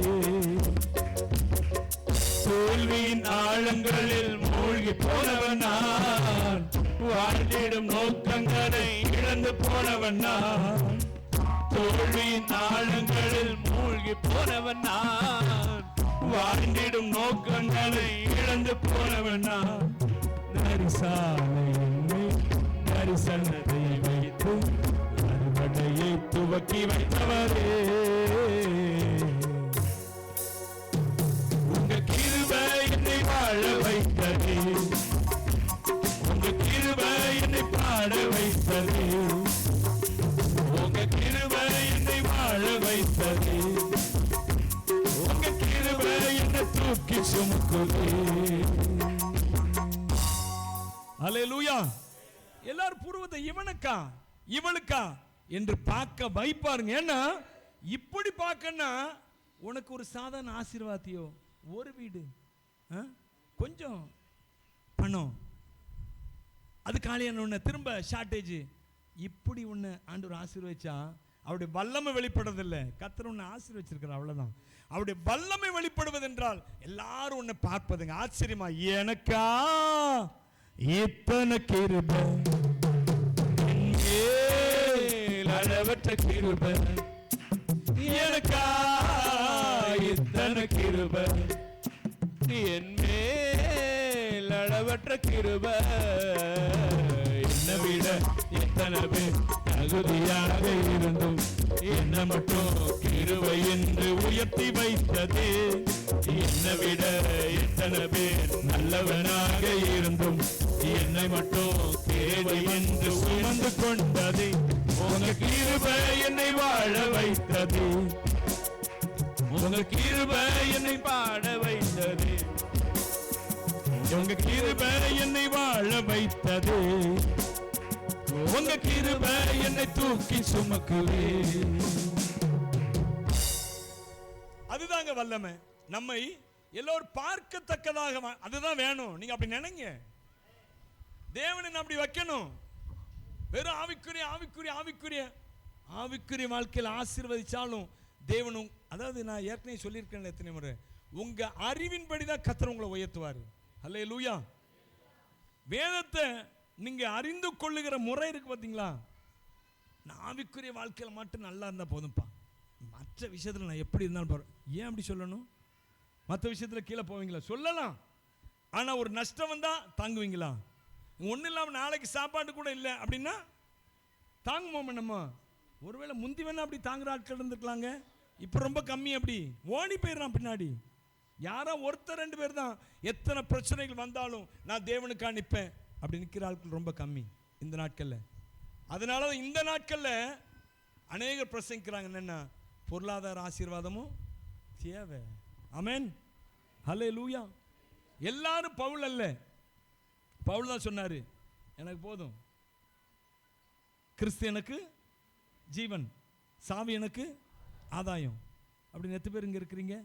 கை வைத்து காண்பீங்க பார்ப்போம். கிறிஸ்து எனக்கு, அது மட்டும், கிறிஸ்து மட்டும் போதும், வேற ஒன்றுமே எனக்கு தேவையில்லை. இருக்கிறீங்களா? இருக்கிறீங்களா? அப்படி சொன்னால் கூட சும்மா பேருக்கு தான் சொல்லுவாங்க. எனக்கு தெரியும், யாராவது ஒருத்தர் இருக்கலாம், 1000ல் லட்சத்தில் ஒருத்தர் இருக்கலாம். அவங்களும் என்ன தெரியுமா, எல்லாத்தையும் இழந்து போய், எல்லாரும் இழந்து போய் நிற்பாங்க. அப்போது ஆண்டவர் பார்த்து சொல்லுவாங்க, ஆண்டவர் நீங்கள் போதும். எல்லாம் இருக்கும்போது சொல்லுங்க, எனக்கு எல்லாம் போனாலும் பரவாயில்ல, கர்த்தர் மட்டும் போதும். ரொம்ப கம்மி இந்த நாட்கள். அப்படி நம்ம சொல்லலை, பைபிள் சொல்லலை. பைபிளில் நீங்கள் தீமோத்தேயின் புஸ்தகத்தில் 1 தீமோத்தேயின் புஸ்தகத்தில் 6:18 வாசிங்க. 1 தீமோத்தேயு 6:18.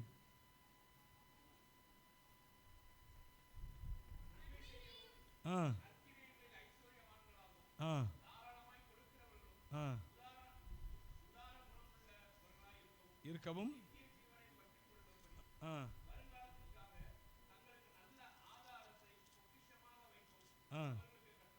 17 வாசிங்க.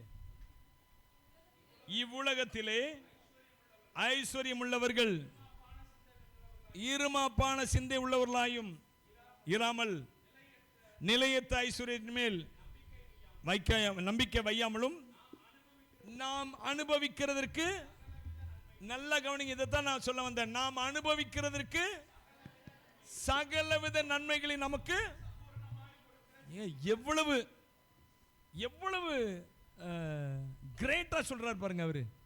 சகலவித நன்மைகள் சம்பூர்ணமாக. ஹல்லேலூயா. எப்படி சொல்லுங்க? அப்போ இதெல்லாம் நம்ம அறிந்தவர்களா இருக்கணுங்க. என் தேவன் என்னை எப்படி ஆசீர்வதிக்கிறார்? என்னை ஆவிக்குரிய ரீதியாகவும் என்னை பெருக பண்ணுகிறார், பொருளாதார ரீதியாகவும் என்ன செய்கிறார் என்னை. ஹல்லேலூயா. அவர் சொல்றாருல, ஐயா நீ ஐஸ்வர்யம் உள்ளவனா இரு, தப்பில்லை, ஆனா இருமாப்பா சிந்தை ஆயிராதே. என்னது பவுல் சொல்றாரு? எல்லாத்தையும் விட்டுட்டு வந்த பவுல் சொல்றாரு, நீ எல்லாத்தையும் விட்டுட்டு வான்னு சொல்லலை. அவர் சொல்றாரு, நீ ஐஸ்வர்யம் வச்சிரியா, தப்பில்லை, ஆனா எப்படி இரு, நீ திமிரு பிடிச்சவனா இருக்காத, உன் ஐஸ்வர்யத்திலும் நம்பிக்கை வைக்காத, நான் இது இருக்குது, நான் எல்லாத்தையும் சாதிச்சிருவேன்னு சொல்லாத. ஹல்லேலூயா. நான் ஏற்கனவே உங்களுக்கு சாட்சி சொல்லியிருக்கேன் தெரியுமா, என்னுடைய வாழ்க்கையில் எப்போவுமே எவ்வளோ ரூபா, இப்போ ஒரு காரியம், ஒரு ப்ராஜெக்ட் போடுறோம், இந்த காரியத்தை செய்யணும் அப்படின்னு நினைக்கிறோம், ப்ராஜெக்ட் போடுறோம். அப்போ என் கையில் அதற்குரிய எல்லா பைசாவும் இருக்குது.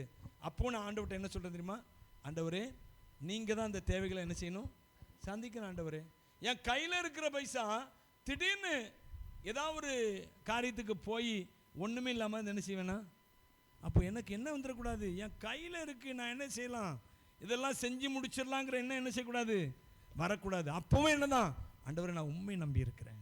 அதை தான் அவர் சொல்கிறாரு, உனக்கு ஐஸ்வர்யம் எவ்வளோ நாள் இருக்கலாம், ஆனால் உனக்குள்ள என்ன சிந்தனை வந்துடக்கூடாது, இருமாப்பான சிந்தனை வந்துடக்கூடாது, திமிரான சிந்தனை வந்துடக்கூடாது, என்னை தவிர ஆள் இல்லைங்கிற சிந்தனை வந்துடக்கூடாது. நான் எல்லாவற்றையும் செய்து முடிப்பேன். நேபுகாத்நேச்சார் சொன்னான், இது இந்த பாபிலோன் நான் கட்டின பாபிலோன். அப்படின்னா என்னது அப்படின்னு அவன் இருதயத்தில் சிந்திச்சானா, உடனே வார்த்தை வந்துச்சான், என்னது, நீ மனுஷரிடத்திலிருந்து தள்ளப்பட்டு மிருகங்களை போல நீ என்ன செய்வ, நீ வனாந்தரத்தில் சஞ்சரிப்ப என்று சொல்லி புத்தி பேதலிச்சிட்டு வனாந்தரத்துக்கு ஓடி போயிட்டான். மிருகத்தை போல, மிருகங்களோட மிருகமா. எவ்வளோ, யாருங்க அது, யார்? தி கிரேட் நேபுகாத்நேச்சார். பைபிளில் மாத்திரமல்ல, அவர் உலக சரித்திரத்திலையும் பெயர் பெற்றவர். தெரியுமா உங்களுக்கு? தெரியுமா உங்களுக்கு? தெரியுமா தெரியாதா? மோனிஷா தெரியுமா தெரியாதா? என்னம்மா? தொங்கு தோட்டம், Babylon, the hanging garden of Babylon அவர் பண்ணது. பாபிலோனின் தொங்கு தோட்டம், அது இன்றைக்கு உலக அதிசயங்கள்ல ஒன்று. அதை அவர் செய்து முடித்தவர் நேபுகாத்நேச்சார். அவர் சொன்னாரா, நான் கட்டின இந்த மகா பாபிலோன், நான் அப்படின்னு வந்துச்சு பாருங்க. நான் எப்பவுமே சொல்ற வழக்கம் என்னன்னா, இந்த நான் அப்படிங்கிற வார்த்தை மனுஷன் வாயில என்ன செய்யக்கூடாது சொல்லுவாங்க தெரியுமா? ஒரு சிலர் அப்படி சில நிறைய பேர் வீணாக போயிருக்கிற பார்த்துருக்கேன். கடைசியில் ஒடுங்கி போயிடுவாங்க. இந்த அவங்க பேரை சொல்லி, இப்போ நான் இருக்கிறேன்னு வச்சுங்களேன், இந்த ஃப்ளாரன்ஸுக்கு எது நடந்தாலும் அப்படின்னு சொல்லுவான். பார்த்துருக்கீங்களா? ஒரு சிலர் தன் பேரை சொல்லி தன்னையே பெருமையாக சொல்லுவான். அவன் நான் காணாம போயிட்டான். எனக்கு தெரிஞ்ச 2-3 பேர் இருக்கிறாங்க அப்படி அடிக்கடி சொல்லுவாங்க. இந்த தன்னுடைய பேரை சொல்லி தானே சொல்லி இவனுக்கு நடந்தான், இவன் இப்படி இருப்பான், இவன் அப்படி சொல்லுவாங்க. இந்த நான் என்கிற வார்த்தை இருக்கு தெரியுமா, அதை உச்சரிக்க கர்த்தரை தவிர வேற ஒருவருக்கு அதிகாரம் கிடையவே கிடையாதுங்க. அல்லேலூயா. நான் என்று சொல்லிட்டாலே அவன் அவ்வளவுதான். ஏன்னா பெருமையுள்ளவர்களுக்கு கர்த்தர் எதிர்த்து நிற்க. இந்த நான் சொல்லிடுறாங்க. தயவுசெய்து நான் உண்டாக்கினேன், நான் உன்னை வளர்த்தேன், நான் உனக்கு அதெல்லாம் செஞ்சேன் சொல்லவே சொல்லாதீங்க தயவுசெய்து. நான் என்கிற வார்த்தை அது தேவனுக்கு மாத்திரமே உரியது. அல்லேலூயா. எனவே எனக்கு பிரியமான தேவனுடைய பிள்ளைகளே, இந்த காலேபை குறித்து பார்த்தோம் என்ற 2 காரியம். ஒன்று என்னன்னு கேட்டீங்கன்னா, அவன் தேவன் எங்கு நிறுத்தினாலும் அவனுடைய வழிநடத்துதலை அவன் தேடுகிறவனாக இருந்தான். அல்லேலூயா. சொல்றாங்களா, கர்த்தர் மாத்திரம் நம்மேல் பிரியமா இருந்தால் போதியா, கர்த்தருடைய பிரியத்தை கெடுத்துறாத. அவன் சொல்றான், அந்த கூடி வந்த அந்த துர்ச்செய்தியை சொன்ன மனிதர்களுக்கு, அந்த துர்ச்செய்தியை நம்பின மனிதர்களுக்கு அவன் சொல்லுகிற ஒரு செய்தி, தேவன் நம்ம இந்த இடத்துல கொண்டு வந்து நிறுத்தி இருக்கிறார், அவர் நம்மேல் பிரியமா இருக்கிறது மாத்திரம் ஞாபகம். நீங்க எதிரில் இருக்கிற மனுஷனை பார்க்காதீங்க. அந்த வசனத்தை வாசிக்கலாமா? 14ஆம் அதிகாரம் என்னாம புஸ்தகம் 14ஆம் அதிகாரம் எத்தனை வசனமா? 8ஆம் வசனம் வாசிங்க. கர்த்தர் நம்மேல் பிரியமா இருந்தால் அந்த தேசத்திலே நம்மை கொண்டு போய் கடுப்பார், கர்த்தருக்கு விரோதமாக மாத்திரம் கலகம் பண்ணாதிருங்கள். போதும். எப்படி இருந்தாலும் சரி, சூழ்நிலை எப்படி இருந்தாலும் சரிங்க, நம்ம கர்த்தர் இந்த இடத்துல கொண்டு வந்து நிறுத்திட்டாரு. தேவன் இதை செய்வார். அவர் நம்மேல் பிரியமா இருப்பது ஒன்றுதான் நமக்கு சொத்து. ஹல்லேலூயா. அவர் உங்களை நேசிச்சிட்டார் பாருங்க, அவர் உங்களை தெரிந்து கொண்டுட்டார் பாருங்க, அவர் உங்களை அழைச்சிட்டார் பாருங்க, சபையில உட்கார வச்சுட்டார் பாருங்க. இது ஒண்ணுதான் நமக்கு தேவை. அவர் உண்மையில் பிரியமா இருக்கிறார் நிச்சயம். சொல்றான், கர்த்தர் நம்மேல் பிரியமா இருந்தால். என் அன்பு தேவனுடைய பிள்ளைகளே, தேவனுடைய பிரியத்தை கெடுத்துறாதீங்க. அதனாலதான் அவர் சொன்னாரு, அவன் வேறு ஆவி உடையவன், தேவ ஆவி உடையவன், எல்லாவற்றுக்கும் மேலாக அவன் உத்தமமா என்னை பின்பற்றினான். அது மாத்திரமல்ல, அவன் எவ்வளவு பெரிய கடினமான காரியமா இருந்தாலும் சரி, என் தேவன் பாருங்க, பின்னாடி அவன் கேட்கிறான், மோசே இடத்துல வந்து என்ன கேட்கிறான், எனக்கு அந்த மலை நாட்டை கொடுங்க, மலை நாட்டை கொடுங்க. சொல்றேன், அங்க பெரிய ராட்சதர்லாம் அங்க இருக்கிறாங்க, கர்த்தர் என் கூட இருப்பாரு, நான் அவர்களை துரத்துவேன், துரத்தி அவரை என்ன செய்வேன்னா முறியடிப்பேன். அந்த வசனத்தை வாசிடலாமா? உபாகமத்தில் இருக்குன்னு நினைக்கிறேன்னா, ஸ்தோத்திரம். உபாகமத்தின் புஸ்தகத்தில் Glory to Jesus. Hallelujah. ஸ்தோத்திரம். நன்றியோடு உம்மை துதிக்கிறோம், உம்மை ஸ்தோத்தரிக்கிறோம், மகிமை செலுத்துகிறோம். Glory to Jesus. சாரி, யோசுவா புஸ்தகம் நினைக்கிறேன்.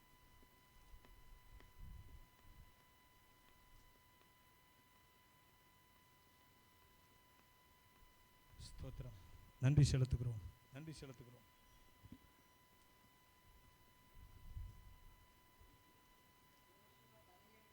வாசிங்க. யோசுவா 17.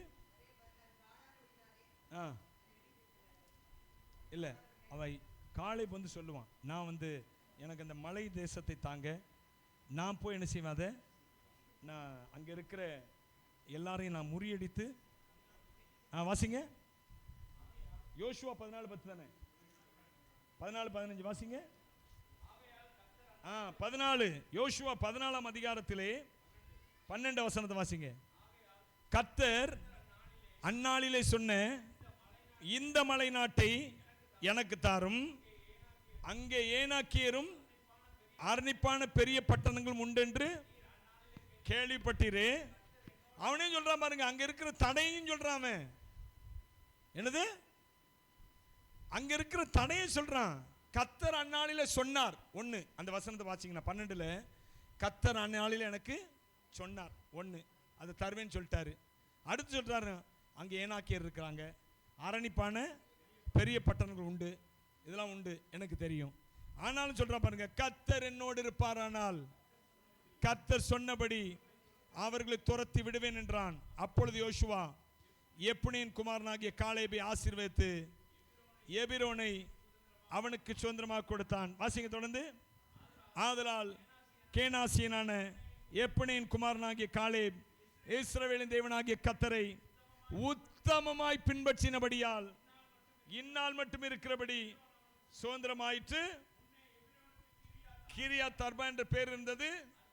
அர்பா என்பவன் ஏனாக்கியருக்குள்ளே பெரிய மனுஷனாய் இருந்தான். யுத்தம் ஓய்ந்ததினால் அவன் பெரிய மனுஷன் தான், ஆனால் யுத்தத்தை ஓய பண்ணுகிறவர் நம்மோடு இருக்கிறார். ஹல்லேலூயா, ஹல்லேலூயா. யுத்தங்களை தடுத்து ஓய பண்ணுகிறார், ஓய பண்ணுகிறார். ஈட்டியை முறிக்கிறார், வில்லை ஒடுக்கிறார். ஈட்டியை முறிக்கிறார், வில்லை ஒடுக்கிறார். தேவன் நமது அடைக்கலமும் பலனுமானார், ஆபத்து காலத்தில் கூட இருக்கும் துணையுமானார்.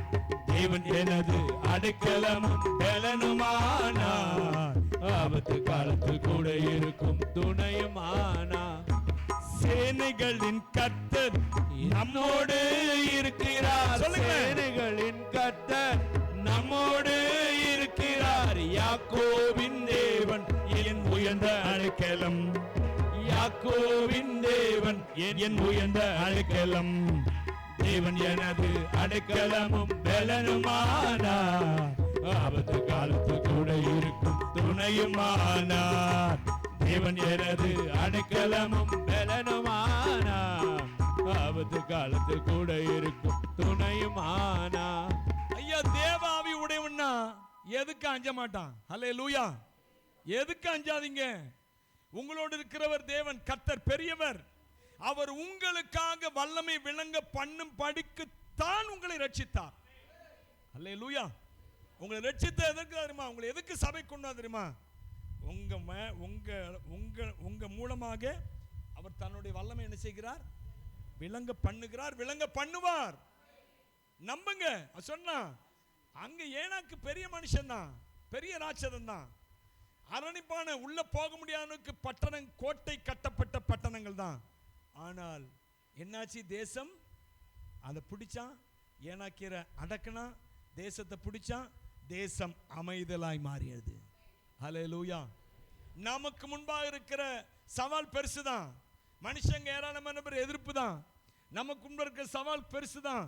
நமக்கு எதிராக செயல்படுகிற பிசாசு அவன் பெரியவன் தாங்க. ஆனால் எல்லாவற்றிலும் பார்க்கலும் பெரியவர். யுத்தங்களை எதற்கு விரோதமான யுத்தமா இருந்தாலும் சரி, அதை ஓய பண்ணுகிற கர்த்தர் உன்னோடு என்னோடு இருக்கிறார். உன் தேசத்தை அமைதலாய் இருக்க பண்ணுவார், உன் குடும்பத்தை அமைதலாய் ஆசீர்வாதத்தை சுதந்திரிக்க பண்ணுவார். ஆமென் சொல்லுங்களேன். கர்த்தர் செய்வார். ஹல்லேலூயா. கை வைத்து சொல்லுவோமே, ஹல்லேலூயா. தேவன் அதை செய்வாருங்க. நீங்க ஏன் கவலைப்படுறீங்க? உங்களுக்கு முன்பா இருக்கிற சவால் எவ்வளவு பெருசா இருந்தாலும் சரி, நீங்க ஒண்ணே ஒண்ணு செய்யுங்க. கர்த்தரை நோக்கி பார்த்து கொண்டே இருங்க. நீங்க முன்னேறி போய்கொண்டே இருப்பீங்க. ஹல்லேலூயா. அதை மட்டும் விட்டுறாதீங்க, சோர்ந்து போயிடாதீங்க. அனாதி தேவன் சோர்ந்து போவதில்லை என்பதை மறந்துடாதீங்க. உங்களுக்காக செய்யக்கூடிய எந்த காரியத்திலும் அவர் இளைப்படைந்து உட்காருவதில்லை என்பதை மறந்து போகாதீங்க. என் நியாயம் அவருக்கு எட்டாமல் போகிறதுன்னு சொல்லாதீங்க. என் ஜெபம் கூரை விட்டு தாண்டாதுன்னு நீங்களே சொல்லாதீங்க, நீங்களே நினைக்காதீங்க. ஹல்லேலூயா. என் ஜெபம் போகலையோ, நான் சொல்றேன், புறஜாதி ஜெபிக்கிற ஜெபத்தை கூட கர்த்தர் என்ன செய்கிறாரு? கேட்கிறாருங்க. ஹல்லேலூயா. ஏன் ஜெபத்தை கேட்காம சில பேருக்கு உதவி செய்த காரியங்கள் கூட உண்டு. ஆண்டவர் ஆகார், அவள் ஜெபிக்கவே இல்லை, அவளுக்கு உதவி செய்யும்படி இறங்கி வந்த தேவன். அப்படிப்பட்ட தேவன் புறஜாதிகள் ஜெபிக்கிற ஜெபத்தையும், தன்னை ஏற்றுக்கொள்ளாதவன் ஜெபிக்கிற ஜெபத்தையும் கேட்கிறார். அவர் தன்னை ஏற்றுக்கொண்டவர்கள், ரட்சிக்கப்பட்டவர்கள், அவர்கள் ஜெபத்தை கேட்பது எவ்வளவு அதிகம். ஹல்லேலூயா. தம்மிடத்தில் வேண்டிக் கொள்ளுகிறவர்களுக்கு நன்மையானவைகளை கொடுப்பது அதிக நிச்சயம் அல்லவா? அதிக நிச்சயம் அல்லவா? தன்னிடத்தில் வேண்டிக் கொள்ளுகிறவர்களுக்கு, சொல்லுங்களேன், தம்மிடத்தில் வேண்டிக் கொள்ளுகிறவர்களுக்கு நன்மையானவைகளை கொடுப்பது அதிக நிச்சயம் அல்லவா? தேவன் கிரியை செய்து கொண்டிருக்கிறார். உங்கள் மத்தியில உங்களை கொண்டு உங்கள் மூலமாக தம்முடைய வல்லமை வெளிப்படுத்தும்படி அவர் கிரியை செய்து கொண்டிருக்கிறார். அவருடைய கிரியை ஓய்ந்து போவதில்லை. ஹல்லேலூயா. உங்களை ஓய்ந்து உட்கார செய்வார் தவிர அவர் ஓய்ந்து போவதில்லைங்க. உனக்கான எல்லாவற்றையும் செய்து முடிச்சிட்ட, நீ பி ரெஸ்ட். அமர்ந்திருந்து அமர்ந்திரு. நீ எதுக்கு அலைபாஞ்சிட்டு இருக்கிற? நீ எதுக்கு அங்க இங்கே ஓடிட்டு இருக்கிற? உட்காரு, உட்காரு. கர்த்தர் சொல்றார், நீ அமர்ந்திருந்து நானே தேவன் என்று அறிந்து கொள். ஹல்லேலூயா. யுத்தங்களை ஓய பண்ணுகிறவர். என் அன்பு தேவனுடைய பிள்ளைகளே, இந்த காலவேளையில் உங்களுக்கு வாக்கு பண்ணுகிறார் ஆண்டவர். என் நியாயம் கர்த்தரிடத்தில் எட்டவில்லை என்று சொல்லாதே, நினைக்காதே. என் விண்ணப்பம் அவருடைய கண்களுக்கு மறைவாயிற்று என்று சொல்லாதே. அவர் உனக்கு கிரியை செய்து கொண்டிருக்கிறார். ஹல்லேலூயா. எல்லாரும் அப்படியே நான் முழந்தால் படிட்டு கர்த்தரை நோக்கி பார்க்கலாம். அவர் எவ்வளவு பெரியவர். அப்படி மாத்திரம் பாருங்க, போதுங்க. உங்க பிரச்சனைகள் பெருசுன்னு பார்க்காதீங்க.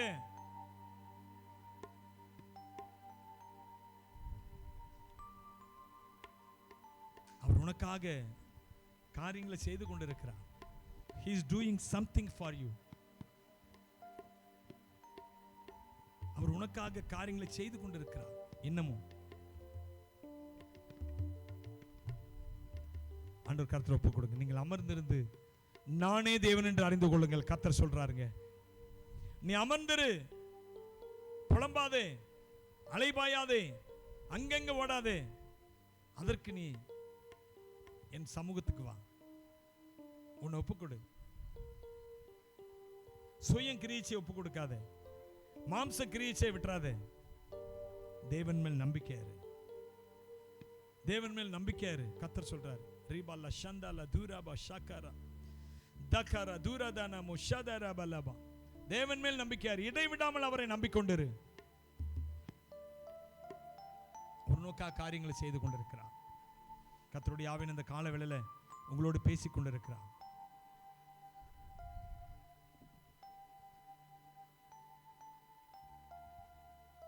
உங்களோடு பேசிக் கொண்டிருக்கிறார்.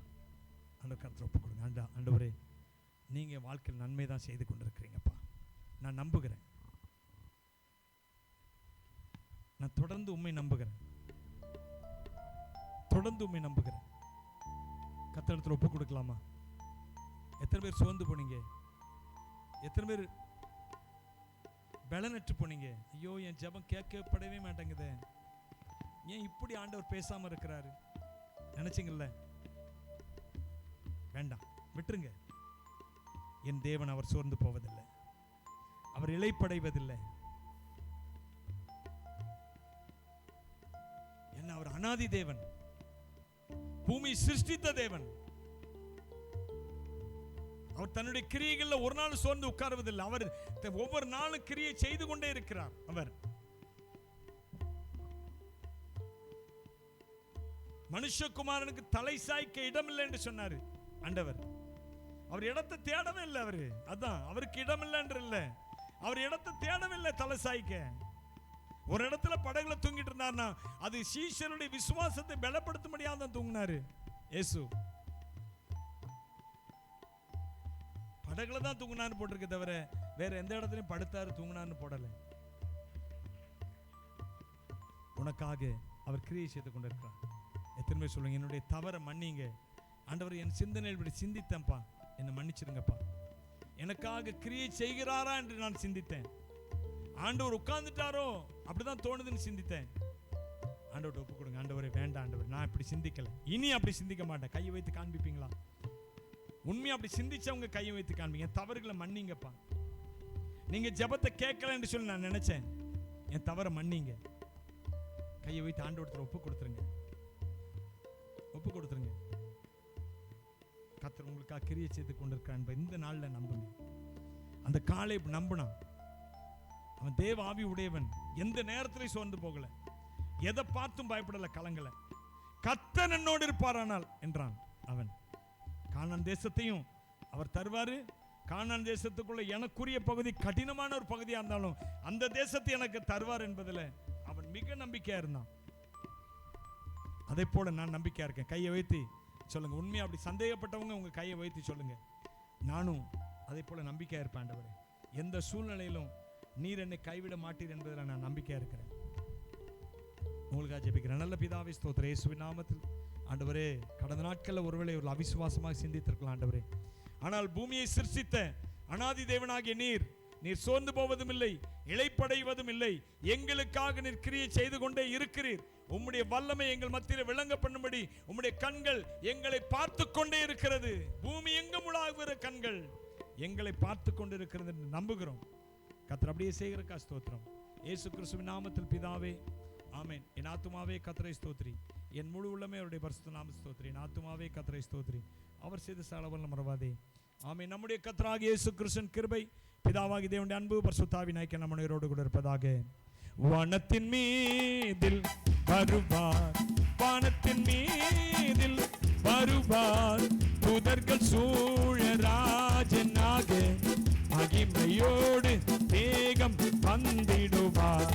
அல்லேலூயா அல்லேலூயா அல்லேலூயா அல்லேலூயா அல்லேலூயா அல்லேலூயா ஆமென். அல்லேலூயா அல்லேலூயா ஆமென். அல்லேலூயா.